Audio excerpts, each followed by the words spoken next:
Hi, my name is Jack, and if you don't know me personally, I've been an energy auditor for the last decade plus. I'm the guy who diagnoses houses and talks to homeowners to make houses healthier, more comfortable, and energy efficient.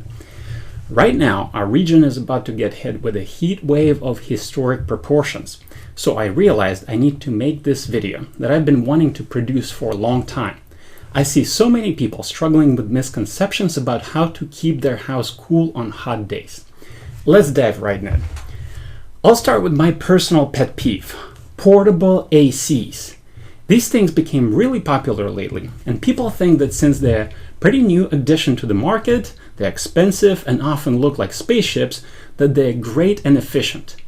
Nothing could be further from the truth. If a portable AC has one hose going to the window, it's horrendously inefficient.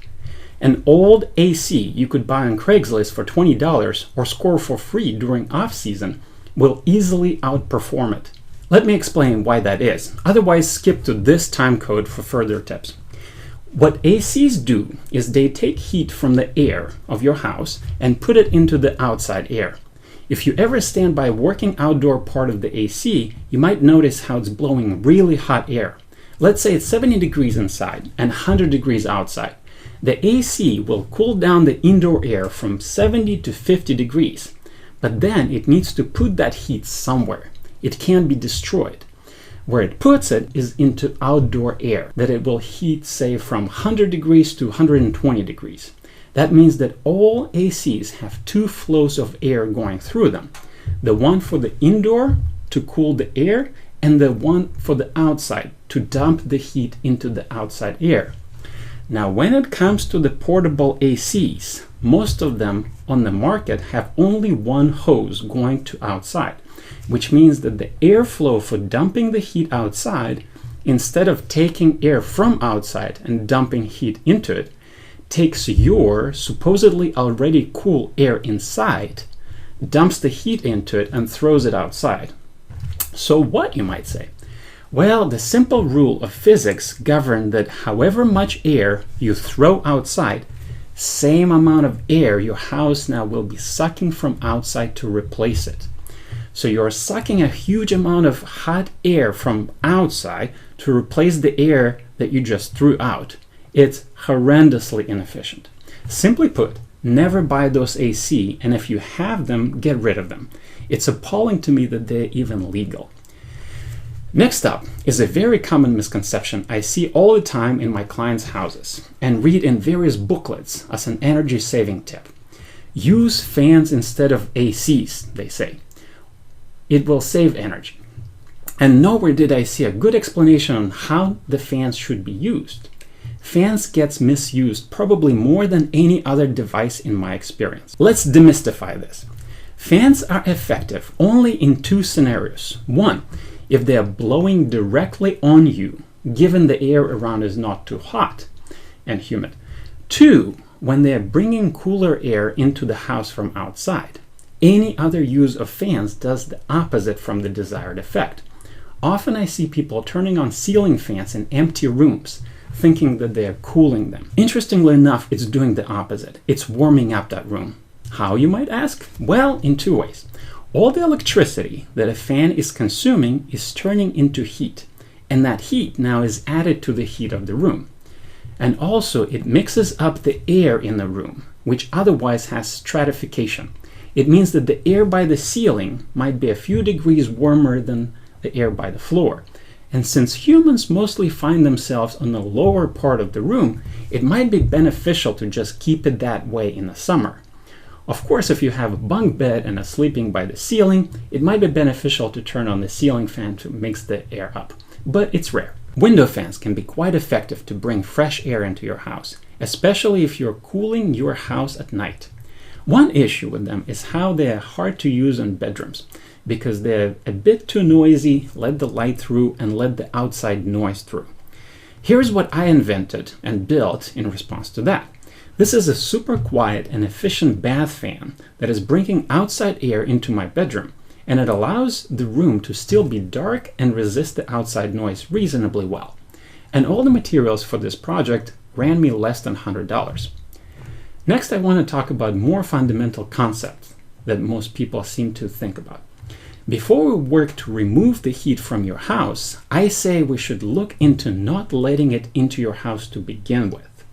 So let's jump to probably the biggest area worth examining in most houses: attics. If you've ever been in an attic on a sunny day, you know that they feel like a sauna. If you've touched the roof on a sunny day, you know they can be super hot, easily enough to cook eggs. A lot of the heat from the roof gets transferred into the attic, and from there it moves into your house. You might wonder, what about the fact that heat rises? You might be surprised, but that turns out not to be a fact, but rather another misconception. Heat moves in all directions. What that saying is meant is warmer air is more buoyant when surrounded by cooler air. And I see contractors and many others trying to combat this heat transfer from the attic with the addition of attic ventilation. We see either electric fans with thermostats running in there or just a whole bunch of vents added to attics. It's really missing the point that really needs to be addressed. In order to minimize that heat transfer from the attic, two things need to be done. One, all the air penetrations between the house and the attic need to be sealed, and there's usually a lot of them. Two, attic needs to be really well insulated. When I say really well, I'm aiming for a continuous layer of insulation of about 15 inches or more.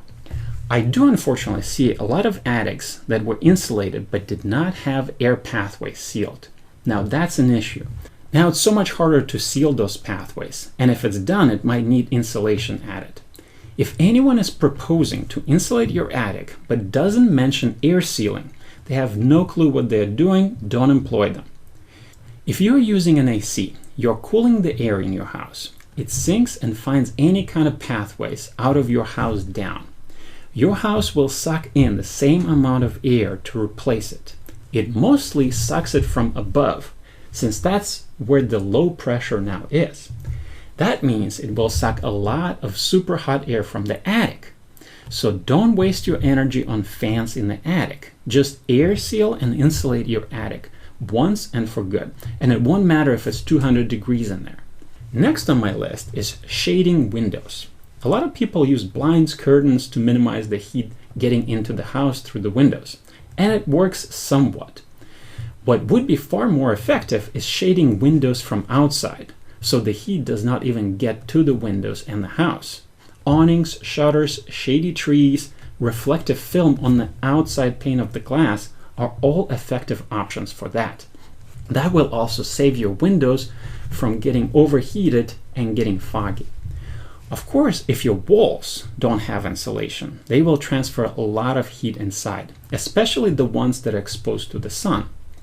Insulating empty walls is often something that makes a huge difference for the comfort of a home. If you're contemplating a central AC, window AC, or a mini split, here's a counterintuitive food for thought. In a study of a random sample of a bunch of central AC systems, researchers found that 70% of them were not properly installed and did not function at the rated efficiency. Most common issue is an improper refrigerant charge. Those systems are installed by technicians out of separate modules, and they charge them right there.